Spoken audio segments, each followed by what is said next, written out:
बिजनी असम। केंद्रीय गृह मंत्री अमित शाह ने बुधवार को कहा कि भारतीय जनता पार्टी असम को फिर से घुसपैठियों का अड्डा नहीं बनने देगी।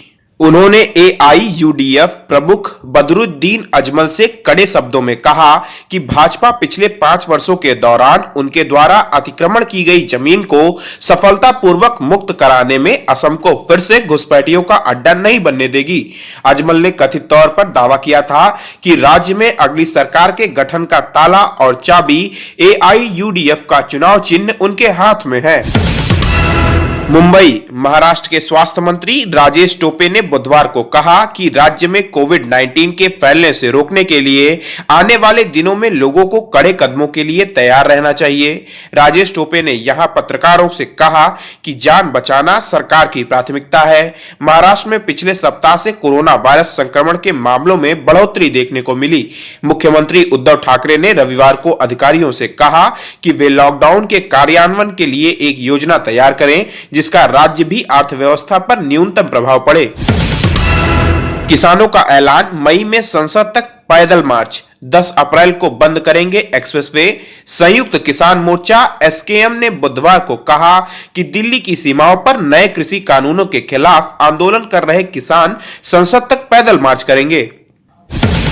नई दिल्ली। भारतीय रिजर्व बैंक ने 1 अप्रैल से रिचार्ज और यूटिलिटी बिलों में ऑटोमेटिक रेकरिंग पेमेंट के लिए सत्यापन के अतिरिक्त उपाय एएफए को लागू करने की तारीख आगे बढ़ा दी। पहले भारतीय रिजर्व बैंक ने 31 मार्च के बाद सत्यापन के अतिरिक्त उपाय एएफए को अनिवार्य करने का निर्देश दिया था। Tarapur atomic thermal power project के अंतर्गत क्रियान्वित विद्यालय एईसीएस के विरुद्ध ग्रामीणों का प्रदर्शन।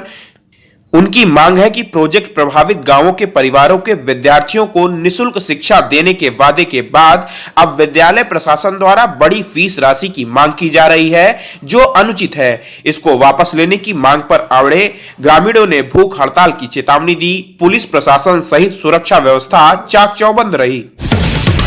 देवेंद्र बेशराम बने केशियन क्लब पालघर जिला अध्यक्ष।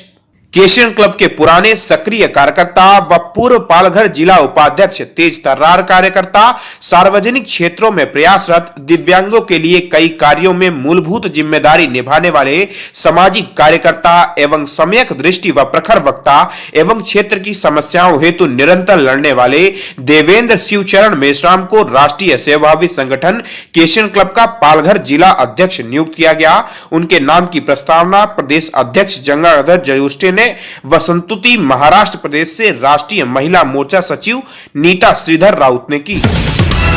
डीयू ने उच्च शिक्षा आयोग पर मांगा फीडबैक। डीयूटीए ने कहा जल्दीबाजी न करें। नई शिक्षा नीति के अंतर्गत देश में एक उच्च शिक्षा आयोग गठित करने का प्रस्ताव है। विश्वविद्यालय प्रशासन ने इस आयोग के विषय में शिक्षकों का फीडबैक मांगा है। नई दिल्ली। एलपीजी रसोई गैस उपभोक्ताओं के लिए खबर है। 1 अप्रैल से रसोई गैस सिलेंडर की कीमतों में आंशिक कटौती हो रही है।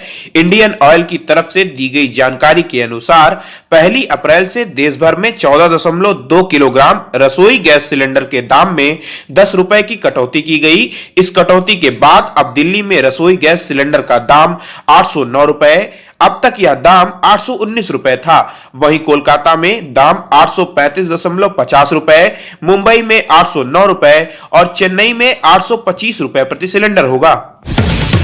देश भर में मिले 53,480 नए मरीज, अब तक 1,62,468 की मौत। नए मामले सामने आने के बाद अब तक सामने आए कोरोना के कुल मामले बढ़कर 1,21,49,335 हो गए। कुछ मामलों में 1,14,34,301 मरीज कोरोना से उबर चुके। इस वक्त देश में 5,52,566 एक्टिव केस हैं, जबकि अब तक 1,62,468 कोरोना मरीजों की मौत हो चुकी है। आईपीएल 2021 शुरू होने से पहले डेविड वार्नर की अगुवाई वाली सनराइजर्स हैदराबाद को बड़ा झटका लगा। ऑस्ट्रेलियाई ऑलराउंडर मिचेल मार्श ने लंबे समय तक कोरोना प्रोटोकॉल में रहने से इनकार कर दिया और वह सीजन में हैदराबाद की टीम का हिस्सा नहीं होंगे। मार्श ने इसकी जानकारी कुछ दिनों पहले बीसीसीआई और आईपीएल फ्रेंचाइजी को भी दी थी। नमस्कार दोस्तों, एशियन हेडलाइंस सच का आईना में देखिए राजनीति, मनोरंजन, बिजनेस, खेलकूद, धर्म और देश दुनिया की प्रमुख खबरें। एशियन हेडलाइंस पर हमारे चैनल को लगातार देखने के लिए सब्सक्राइब करें, बेल आइकन दबाकर अप्रूव करें।